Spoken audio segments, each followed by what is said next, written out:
అందరికీ మరొక కొత్త సిరీస్తో మీ ముందుకైతే వచ్చేసాము. మేమైతే ధర్మవరం నుంచి గుజరాత్ అయితే వెళ్తున్నాము. గుజరాత్లో ఏమేం చూసాము, అక్కడ ఎక్కడ స్టే చేసాము అనేది క్లియర్ ఎక్స్ప్లెనేషన్ అయితే ఇస్తాను. మేము గుజరాత్లో మెయిన్ చూడాలనుకునేటివి ద్వారకా ఇంకా సోమనాథ్ టెంపుల్ అండి. అలాగే చుట్టుపక్కల ఉండే కొన్ని టెంపుల్స్, జ్యోతిర్లింగాలు కూడా. మేము వెళ్ళిండే ట్రైన్ నెంబర్ వచ్చేసి 16614 అండి. ఈ ట్రైన్ వీక్లీ వన్సే ఉంటుంది, అది కూడా ఫ్రైడే ఉంటుంది. ఈ ట్రైన్ ఫ్రైడే మార్నింగ్ 11:30కి ధర్మవరంలో ఎక్కితే రేపు ఈవినింగ్ 5:30కి అయితే దింపుతుంది రాజ్కోట్లో. ఈ ట్రైన్ నేమ్ వచ్చేసి రాజ్కోట్ ఎక్స్ప్రెస్ 16614. ఈ ట్రైన్ నీట్నెస్ గురించి చెప్పాలంటే చాలా నీట్గా ఉంటుంది ట్రైన్. స్లీపర్ కోచ్లో అయినా మనం ఈజీగా ట్రావెల్ చేయొచ్చు, అంత నీట్గా ఉంటుంది. మేమైతే హడావిడిలో బ్రేక్ఫాస్ట్ చేయలేదు, అందుకని ఇంటి నుంచి తెచ్చుకున్న చపాతీ అలాగే గోకరకాయ ఫ్రై అయితే తినేసాము. ఆ రోజు మా బ్యాడ్ లక్ ఏమో కానీ కరెంటే లేదండి ఇంట్లో. అయినా కూడా మా మమ్మీ టేస్టీగా ఉండే టమాటో రైస్ ఆఫ్టర్నూన్ లంచ్ కోసం అలాగే మార్నింగ్ బ్రేక్ఫాస్ట్ కోసం చపాతీ గోకరకాయ అయితే చేసింది. గోకరకాయ టేస్ట్ అయితే చాలా బాగుంది. ఆకలితో ఉన్నందుకేమో కానీ చాలా అమృతంలాగా అనిపించిందండి టేస్ట్ అయితే. మేమైతే మొత్తం 13 మెంబర్స్ వెళ్తున్నాము. మేమైతే ధర్మవరంలో ఎక్కాం కదండి ట్రైన్. మా నలుగురు కాకుండా మిగతా వాళ్ళందరూ కూడా రాయచూరులో ఎక్కుతారు ట్రైన్. మా బాబాయ్ వాళ్ళు, అంకుల్, ఆంటీ వాళ్ళందరూ కూడా రాయచూరులో ఎక్కుతారండి. ట్రైన్లో వెళ్ళేటప్పుడు ఇలా మధ్యలో రివర్స్ అయితే చాలా పెద్దగా ఉన్నాయి. ఈ ట్రైన్ మేము అనుకున్నట్టే ఫ్రైడే మార్నింగ్ 11:30కి ఎక్కితే రేపు ఈవినింగ్ 5:30కి అయితే దించేసింది. ఆఫ్టర్నూన్ లంచ్కి అయితే తెచ్చుకున్న టమాటో రైస్ అయితే తినేసాము. నైట్ డిన్నర్కి కూడా అదే టమాటో రైస్ తినేసాము. అలా మార్నింగ్ అయిపోయిందండి. మార్నింగ్ అయిన తర్వాత ఫేస్ వాష్ చేసుకొని ఫ్రెష్ అప్ అయిన తర్వాత మా మమ్మీ ఇక్కడ ఇడ్లీ అయితే తింటుంది. అందులో ఫుడ్ అయితే అస్సలు బాగుండదండి ట్రైన్లో. మా మమ్మీ కొంచెం తినింది ఇడ్లీ అంతే, ఇంకా వడ ఒకటి తినేసి పడేసింది. పుల్లగా ఉందంట ఇడ్లీ. పూణే అయితే నైట్ 1 o'clock వెళ్ళిపోయిందండి. ఇదైతే మార్నింగే 10 o'clockకి సూరత్ అయితే వచ్చిందండి. మా మమ్మీ సూరత్లో దిగి కొన్ని వీడియోస్ తీసుకొని మరీ ట్రైన్ ఎక్కేసింది. మా మమ్మీకి శారీస్ అంటే చాలా ఇష్టం అండి. సూరత్లోనే కదండి శారీస్ తయారయ్యేది. మా మమ్మీ ఇప్పిమని అయితే అడిగింది, కానీ మాది రిజర్వేషన్ కాబట్టి మేము దిగలేకపోయినాం ట్రైన్. ఇప్పుడు ఈ స్టేషన్ వచ్చేసి వడోదర్ జంక్షన్. ఇలా ఎన్నో ఊర్లని దాటుకుంటూ పూణే, సూరత్, అహ్మదాబాద్ ఇలా ఎన్నో దాటుకుంటూ రాజ్కోట్ అయితే చేరుకున్నాము. మనం తెచ్చుకున్న ఫుడ్ ఒకరోజు అంటే తింటామండి, ఇంకా నెక్స్ట్ డే అంతా కూడా బయట ఫుడ్ తినాల్సిందే. ఇది నార్త్ సైడ్ కాబట్టి టేస్టీగానే ఉండదండి ఫుడ్. ఉప్పు ఉండదు, కారము ఉండదు. తప్పదు కదండి, మనం అన్ని ప్రాంతాలు చూడాలంటే ఎక్స్పీరియన్స్ చేయాలి. పూణే సైడ్ అయితే చాలా వర్షాలండి. అసలు ఎంత వర్షం అంటే చాలా వర్షం పడినా కూడా ఉబ్బరానికి అయితే తట్టుకోలేకపోయాము.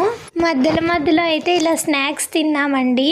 మార్నింగ్ ఎక్కితే రేపు ఈవినింగ్ దిగుతాం కాబట్టి మా మమ్మీ ఫేస్ అయితే వాడిపోయింది.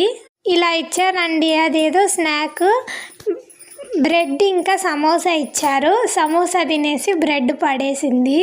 ఈ పూణే సైడ్ వచ్చేసి వడపావ్ ఫేమస్ అండి. మా మమ్మీ అయితే వచ్చిన ప్రతి స్టేషన్ వీడియో తీస్తూ ఉంది.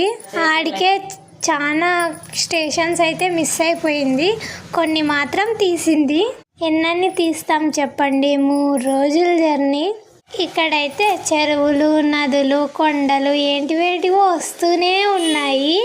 చూడండి, మనం మాట్లాడుకుంటూనే ఇంకో స్టేషన్ కూడా వచ్చేసింది.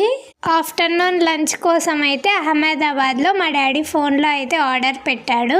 వాళ్ళైతే తెచ్చిచ్చారనమాట రైల్వే స్టేషన్కి. ఆర్డర్ బయట నుంచి పెట్టాడు కాబట్టి ట్రైన్లో ఫుడ్ కన్నా ఈ ఫుడ్ అయితే పర్లేదు, బాగానే ఉంది.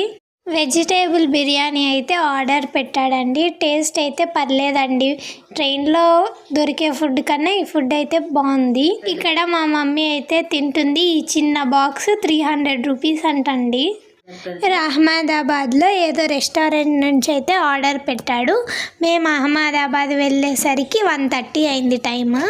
ఇంకా మేము ఆర్డర్ పెట్టుకున్న వెజిటేబుల్ బిర్యానీ అయితే తినేసాము.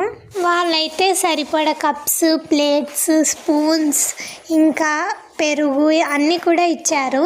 ఇంకా అందరం అలా మాట్లాడుకుంటూ మా లంచ్ అయితే కంప్లీట్ చేసాము. మేమైతే ఈవినింగ్ 5:30కి రాజ్కోట్లో అయితే దిగేసాము.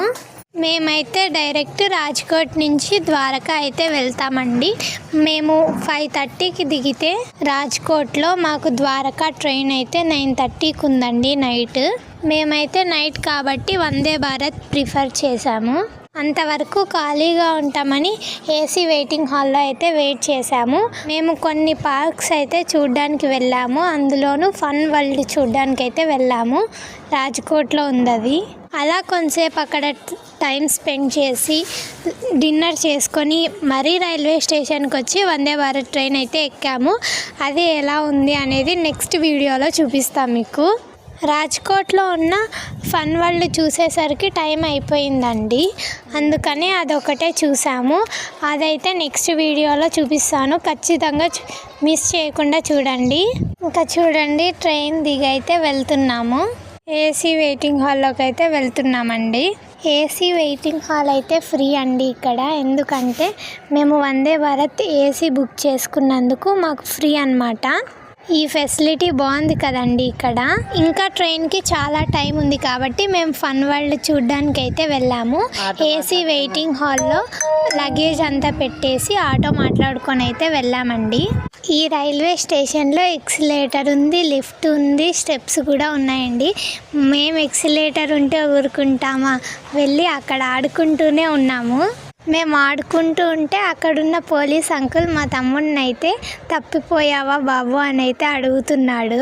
మేము ఆడుకొని ఇంకొచ్చామని ఆ అంకుల్కి తెలియదు అనుకుంటా. ఇంకా అలా రైల్వే స్టేషన్లో టైం స్పెండ్ చేసి నైట్ 9:30కి అయితే వందే భారత్ ట్రైన్ ఎక్కాము. ఫన్ వరల్డ్ చూసుకున్న తర్వాత మేము డైరెక్ట్ అమృత్ రెస్టారెంట్లో అయితే ఫుడ్ తిన్నాము. అక్కడైతే మేము హైదరాబాద్ వెజ్ బిర్యానీ అయితే ఆర్డర్ పెట్టామండి.